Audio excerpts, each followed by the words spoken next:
Setiap tahun, pemerintah daerah di seluruh Indonesia menerima triliunan rupiah dari pusat. Anggaran yang seharusnya menggerakkan pembangunan, membiayai pendidikan, mendorong inovasi, dan membuka lapangan kerja. Namun, sebagian besar uang itu tidak bergerak. Mengendap. Diam di rekening bank daerah. Tidak membangun apapun. Tidak menciptakan apapun. Rakyat menunggu hasil kerja. Tapi uangnya justru tidur di sistem keuangan yang nyaman bagi segelintir orang. Menurut laporan Kementerian Keuangan, setiap tahunnya lebih dari 150 triliun rupiah dana pemerintah daerah mengendap di perbankan. Angka itu melonjak setiap kali memasuki pertengahan tahun. Artinya, uang rakyat tidak digunakan untuk proyek infrastruktur, tidak mendukung UMKM, dan tidak memperkuat ekonomi lokal. Di banyak daerah, jalan rusak tetap dibiarkan.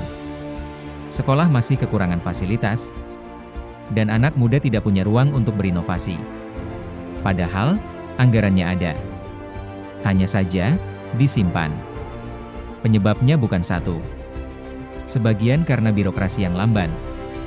Sebagian karena ketakutan pejabat daerah mengambil keputusan, dan sebagian lagi karena permainan bunga deposito. Ya, sebagian kepala daerah lebih memilih menaruh dana di bank untuk mendapat bunga tinggi, daripada menyalurkannya ke proyek produktif.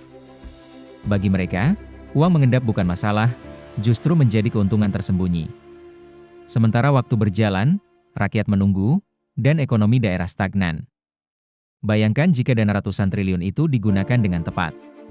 Indonesia bisa membangun ribuan pusat pelatihan teknologi, mendanai riset startup lokal, memberdayakan petani dan nelayan dengan sistem digital, dan menciptakan lapangan kerja berdaya saing tinggi di seluruh provinsi. Tapi semua itu tidak terjadi, karena uangnya dibiarkan tidur di rekening. Sementara ide dan potensi generasi muda terus mati perlahan. Banyak pemerintah daerah masih berpikir seperti masa lalu, bahwa tugas mereka hanya membelanjakan, bukan menciptakan nilai tambah. Mereka takut mengambil risiko untuk proyek teknologi, tidak percaya pada anak muda lokal, dan terlalu bergantung pada proyek fisik jangka pendek. Akibatnya, Indonesia tertinggal dalam menciptakan industri berteknologi tinggi dan produktivitas modern. Kita kaya sumber daya, tapi miskin daya cipta.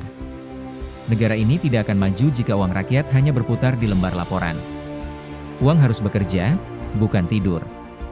Pemerintah pusat sudah mulai menekan agar dana daerah tidak menumpuk, tapi tanpa kesadaran moral dan visi ekonomi dari pemimpin daerah. Semua hanya jadi rutinitas angka. Inilah saatnya kita bertanya, untuk siapa sebenarnya uang daerah itu disimpan? Untuk siapa rakyat membayar pajak, kalau hasilnya hanya jadi saldo mengendap? Bangsa besar tidak dibangun dari dana yang diam, tapi dari uang yang bergerak untuk perubahan. Karena uang rakyat bukan untuk disimpan, tapi untuk membuat masa depan bekerja.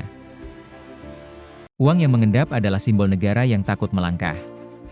Dan setiap rupiah yang tidak digunakan untuk rakyat adalah bentuk korupsi dalam diam.